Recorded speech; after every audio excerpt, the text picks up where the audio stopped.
관련해서 계속해서 이제 국짐은 가짜 뉴스들을 만들어내고 있어요. 우리 이제 이 인간 키세스 부대들 있었죠.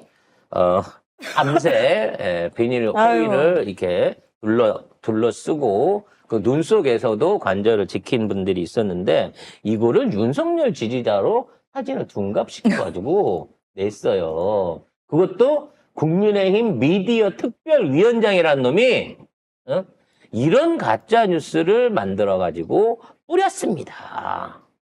아이고, 바보야. 아니, 지들이 직접 가갖고 좀 연출하면 안 돼, 저런 거?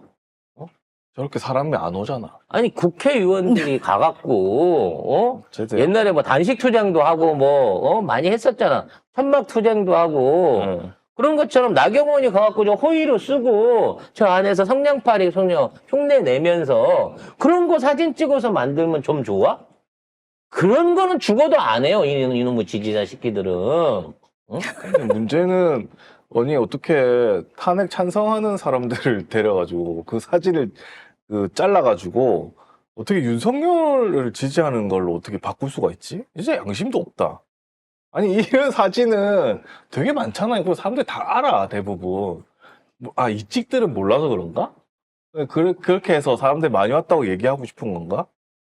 도대체 이 당에서 어떻게 그리고 국회의원이잖아. 의원이 이렇게 가짜뉴스를 뿌리는 게 말이나 되는 소리입니까, 이게? 그래서 민주당이 아이고, 민주파출소라 그래가지고 게시판을 만들었어요. 오늘부터 이제 오픈이 돼가지고, 그 허위 뉴스나 가짜 뉴스 댓글, 동영상 이런 것들이 있으면 신고를 하면, 대신 고소 고발도 다 해주시고 민주당에서 나서갖고 대응을 하는 민주파출소라고 하는 저기를 내놨다고 합니다. 근데 벌써부터 접속 지연이 생길 정도로 장난 아니야. 엄청나게 지금 사람들이 들어가 보는 거예요. 그러니까 단순하게 이제 제보도 하러 가지만 누가 무슨 제보를 했나 보러 가시는 분들도 있는 거니까. 그래서 민주파출소가 앞으로 대단한 히트 조짐을 보일 걸로 생각이 됩니다. 그리고 이걸 단순하게 공개하는 게 아니라 손해배상까지 법적인 책임까지 지게끔 민주당에서 적극적으로 이걸 대응한다고 하니까 이제는 이제 대놓고 빠빠라치처럼 우리도 가짜 뉴스 찾아가지고 용돈벌이 할 수 있는 거예요. 이제. 네, 그 모든 거 다 캡처해가지고 댓글도 캡처해가지고 보내시면 됩니다. 그래서 이재명 대표가 특별하게 이거 얘기를 했거든요.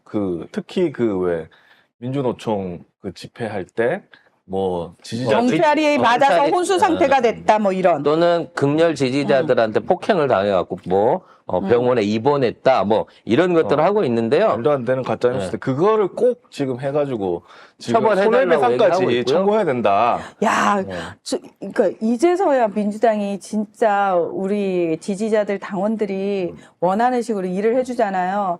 만약에 계속 수박들이었으면 이렇게까지도 못했어. 그리고 가만히 보면 나이 드신 분이나 여성분이나 혼자 다니시는 분들 상대로 이직들이 두세 명씩 몰려와갖고 시비 걸거나 아니면 툭툭 사람 치고 가고 막 이런 짓거리 하는 것들 많이 있거든요. 그런 상황에서도 다 체정해가지고요. 전부 이 게시판에다 올리십시오. 얼굴 찍힌 사람 폭행으로 해갖고 그냥 고소 고발 걸 수 있게끔 민주당이 적극적으로 대응한다고 합니다. 그래서 그런지 국힘이 새 대변인을 대단한 놈을 하나 뽑았더라고요. 김민서라고. 얘가 제대로 내란 공범인 거 인증을 했죠. 그래서 공식적으로 대변인이 공식적으로 계엄은 과천상륙 작전. 대통령이 한 방을 보여주셨다. 이런 내용을 당의 대변인이 쓰고 있는 거예요. 자, 김민수 이 사람이 6일 날 국민의힘 대변인단에 어제 참여를 했거든요. 그런데 이 사람이 지난달 5일 고성국 TV에 출연해서 국민의힘이 민주당의 국정마비를 제대로 알리지 못하고 오죽 답답하셨으면 준비되지 않은 계엄을 했나 생각했는데 전모가 밝혀지고 나니까 정말 점할 수 없는 땅을 과천 상륙 작전이다. 쌍관이 상륙 작전이다. 라고 이야기를 했다라고 합니다. 그러면서 윤 대통령이 손자병법 6개에 있는 성동격서 전술을 쓰셨다. 계엄 선포하고 2, 3분 안에 선관위를 점령했다. 이거 정말로 대단하다. 라고 이야기를 했다고 합니다. 조금 더 오래 놔두지 그랬어. 자진 사퇴라고 하니까 누가 뭐라고 했겠네. 안에서 뭐라고 했네.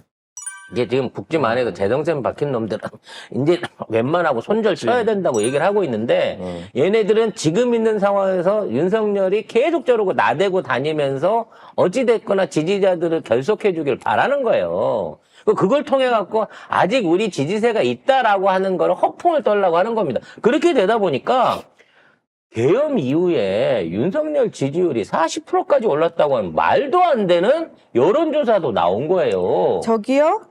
우리가 명태균이 여론 조작을 어떻게 하는지를 다 봤는데 요걸 또 믿는단 말이에요? 그래서 이거를 했던 단체 그리고 이거를 사주한 업체를 보니까 고성국이 사주를 고성국 했고 TV. 방금 얘기했던 고성국이 돈을 주고 사주를 했고 물론 고성국 돈인지는 모르겠습니다만 그 명태균이 하던 것보다 더 악랄하게 지표를 조절을 해가지고 이걸 갖다가 윤석열 지지율이 40%, 그러니까 지네 식구들만 갖고 돌린 거야.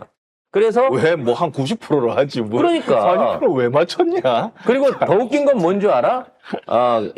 윤석열 지지율을 조사하면서 에이. 민주당에서 대선 후보가 안 돼야 되는 사람을 뽑아가지고 그거는 이재명 대표를 80%를 해놨더라는 거지. 아니 그러면 이게 무슨 여론조사야? 그냥 여론 조작이잖아. 여론 조작이죠. 아이고. 왜냐하면은 지금 이날 저희가 왜 명태균 여론 조작은 머니투데이가 짝짝꿍을 해가지고 퍼뜨렸다라고 말씀을 드렸잖아요. 이거 40%는 아시아투데이 기사를 다른 언론들이 검증 없이 다 받아쓰면서 확산을 시킨 거라고 합니다. 근데 투데이에 뭔 짓이 있길래 머니가 들어가든 뭐가 든 투데이만 되면 이 난리인지 모르겠는데 그래서 더불어민주당은 지금 이 여론조사를 시행한 한국여론평판연구소를 공직선거법 위반 혐의로 고발할 방침이라고 밝혔고요. 한국기자협회와 한국PD연합회, 전국언론노조 등 8개 언론협업단체도 이 여론조사에 대해서 엄청난 비판 성명을 냈습니다. 실질적으로 그런 식으로 그 일반 안에서 표집군을 정상적으로 뽑아서 나온다. 지금 윤석열이 10% 넘을 수가 없어. 1%라는 말이 있어. 1%. 그러니까 예를 들어서 질문이 다 처음부터 이상한 질문이 나오기 시작하는데 그걸 3개를 연달아 이상한 질문을 받으면 상식적인 사람들은 전화를 그냥 끊어버린다는 거예요. 이상하다. 그러니까 근데 결국 계속해서 마지막까지 해주는 애는 그렇지. 그냥 난 윤석열 지지자고 이재명은 싫어라고 할 수 있는 사람들이 뭔가 캐치를 할 수 있게끔 그렇죠. 그런 사람들로 해갖고 모집단을 돌린다는 거예요. 설문 1번에서 윤석열 지지하느냐 물어보고 2번에서는 정당 지지 성향을 묻고요. 3번 윤석열 체포영장에 대한 불법 논란에도 불구하고 이미 불법이라고 상정을 해놨어. 그리고 공수처가 현직 대통령을 강제 연행하는 것에 대해 어떻게 생각하느냐 이렇게 말도 안 되는 질문을 시작하는 거예요. 이러면 우리 듣고 있다가 야이씨 이거 뭐냐? 지네 지지자 아니면 끝까지 질문을 못 들어요. 에이. 지금 선관위 해킹 부정선거 가능성에 대해서 어떻게 생각하느냐. 이거는 사실은 여론은 조사가 아니라 일종의 여론을 조성하고 지네들 자체 교육하는 짓거리밖에 더 되겠냐고. 이거 대답할 수 있는 사람 저 이직들밖에 없는데 근데 이직들만 모여도 40%밖에 안 돼? 차기로 1등한 게 요 여론조사에서 김문수라고요. 차기 국무위원들 안에서 대통령감으로 1등으로 뽑힐 수 있는 사람은 그랬는데 김문수가 뽑혔대요. 김문수는 윤석열이가 가짜 국무회의 할 때 안 불렀거든요. 어쩌라는 거야 이거 진짜.